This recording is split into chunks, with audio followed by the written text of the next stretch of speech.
This is a super torch.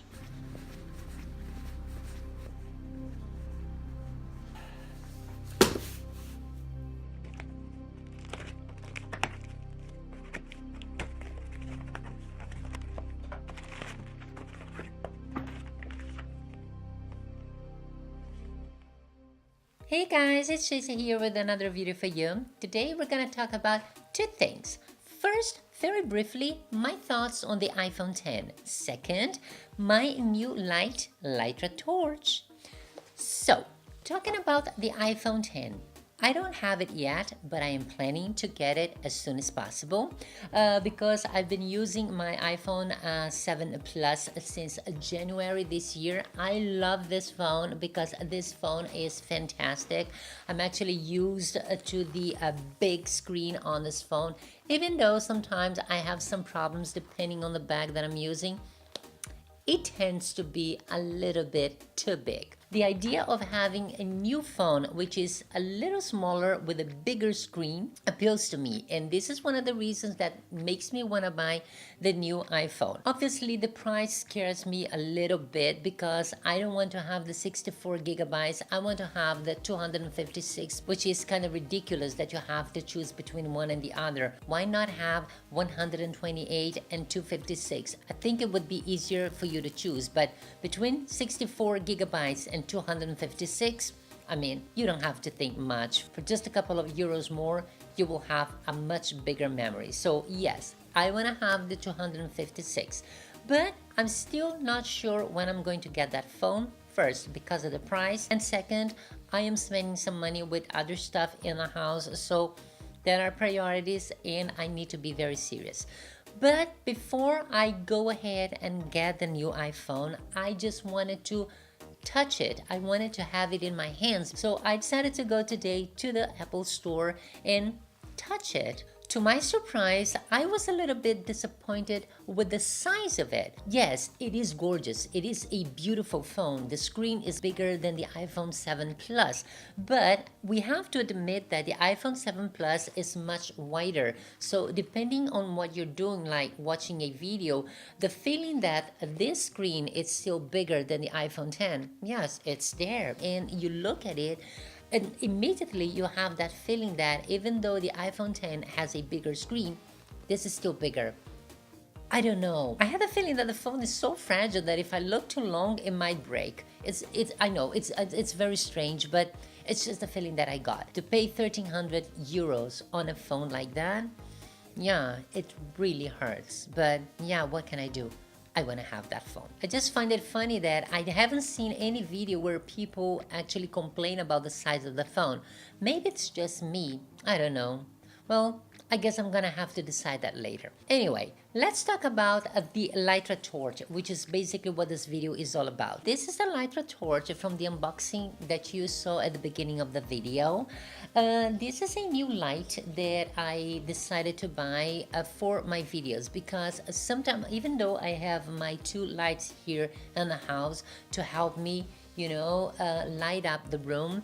Sometimes when I'm on the move, if I'm traveling, for instance, and I just take my EOS AM6, I still need something because sometimes you find yourself in dark situations and you wish you had a little bit of light with you. So this is why I decided to go ahead and buy this wonderful cube. Look at the size of this light. It's actually kind of heavy, and the material, it looks and feels like steel. I don't understand much about this kind of material, but yeah, there's some heft to it. And it really looks very expensive, which is because the light itself cost me about 80 euros, but I still had to pay about 27 euros import tax. So in the end, it cost me over 100 euros for this tiny cube. Well, is it worth it?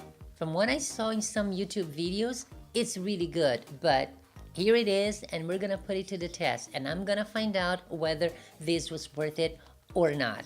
Okay, so this is a cube. As you can see, it's extremely small. It has a screw at the bottom and one in the back. So if you want to put it, for instance, on a tripod like this Manfrotto, for instance, This is what it looks like. Look at that. It's extremely small, and it also comes with this diffuser. So if you put the diffuser, this is for the lights to get less harsh on your subject, and this is what it looks like with the diffuser. So it's a very compact light, and this is amazing for you to take with you on a trip, and then you will have some light for your filmings.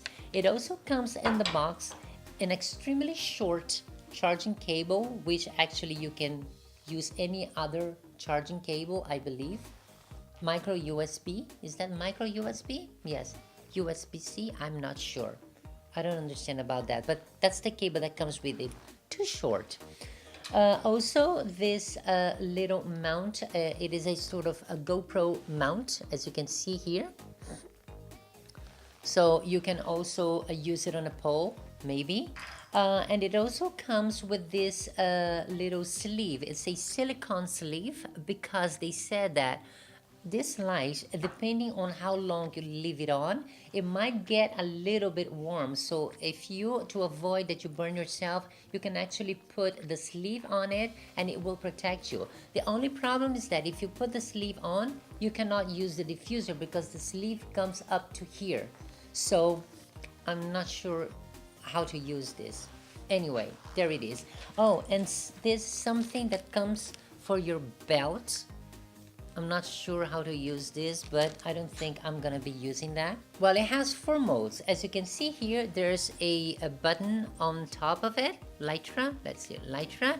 And this button here is an on-off button. So there are 4 modes. The first one is the light, the second is a medium, and the third is a very strong, and the fourth one is kind of a strobe effect. And if you push and hold it, it turns off. So let's see how good this light is for your videos. Right now I am filming with 2 lights, one on my left and one on my right, and this is basically what I have. So I'm going to turn them off and I'm going to use only this light, and we can see how good it is. Let's do it. Okay, my 2 lights are off, and now you are watching me with the first mode. So this is how much it lights up the room. As you can see, it's not bad at all, and I am not using the diffuser. Okay, so let's see with the diffuser. And now I put the diffuser on mode 1. The diffuser makes it much easier on the eyes, even though I'm trying not to look directly into the light because it's quite strong. But the diffuser really helps. And this is what it looks like. So now let's go to the medium mode. Without the diffuser, it's very harsh and it's quite difficult to look into the camera and avoid the light. So let's put the diffuser back on. So now the diffuser is back on and it's much easier on the eyes. Now let's crank it up to mode 3. Okay, so this is mode 3, which is the highest, and this is what it looks like with the diffuser on. It's actually quite good. I'm looking in the monitor and it lights up very well. Now I'm going to take the diffuser off, but I'm gonna keep my eyes closed because I'm afraid it's gonna be very harsh. So let's try it. Okay, so this is mode 3, which is the highest. I put the cube on top of the camera, and if I look at the camera, the light goes right in my eyes. So I'm trying to avoid it because it's extremely bright, but I'm looking now at the monitor and I am really impressed. It's incredible how strong it is. Let's look at the box again. So there you go. Wow, it's really amazing, but it's quite harsh. I am going to put the diffuser back on. Okay, now I have the diffuser on. I'm now able to look at the camera, even though the cube is right in front of me, but I am not looking at it. I'm looking in the lens. And again, I am quite impressed by how much it lights up. So this is basically what this cube is all about. I'm guessing that it's worth it. Obviously, I'm very far away from the camera because I'm using a 50mm. I need to sit a little bit farther in order to have this crop. My face seems to be quite evenly lit, and yeah, What you guys think? So let me know in the comments below what you think about this light. Let's turn it off and bring my lights back. So now I'm back with my other lights, and I have to say it is a little warm, and as you could see I didn't use it for such a long time, so I think it would be a good idea to always have this on a tripod so you make sure that you don't touch it and just touch the power button. I also forgot to mention that it's waterproof up to 30 feet or 10 meters, and the battery life lives up to 4 hours continuous use. So this is pretty amazing, and it delivers 5700 K daylight temperature and 2200 lumen LED. I have no idea what that means. I don't understand about that, but for all those knowledgeable people out there, if you think this information is worth it, there you have it. The quick guide is very useful because it has some important information, like for instance, let's see. Okay, there you go. Some information about your eyes, not to look directly into the light because it might damage your eyes. Here are the contents, which is the light itself, the diffuser, the USB charger. This is the belt clip, this is a silicone case to protect from the temperature, and this is the GoPro mount. And here's some information on all the phases of the light and how to turn it on and off. And this is basically the information that you have in the quick guide. So guys, this was my short review of the Litra torch. Obviously I still have to use it a little longer to exactly know how good this will be, but from the very short test that we did here today, I am quite impressed by what this little light can achieve, and I will be taking this with me on my travels because this will be extremely useful. So if you guys have any other questions, please leave them in the comments below. I'll do my best to answer them all. Thanks so much for watching. I hope you enjoyed it. If you did, please give it a thumbs up, and don't forget to subscribe to my channel for more content if you're not subscribed yet. Thank you so much for watching, and I'll see you next time. Have a fabulous day.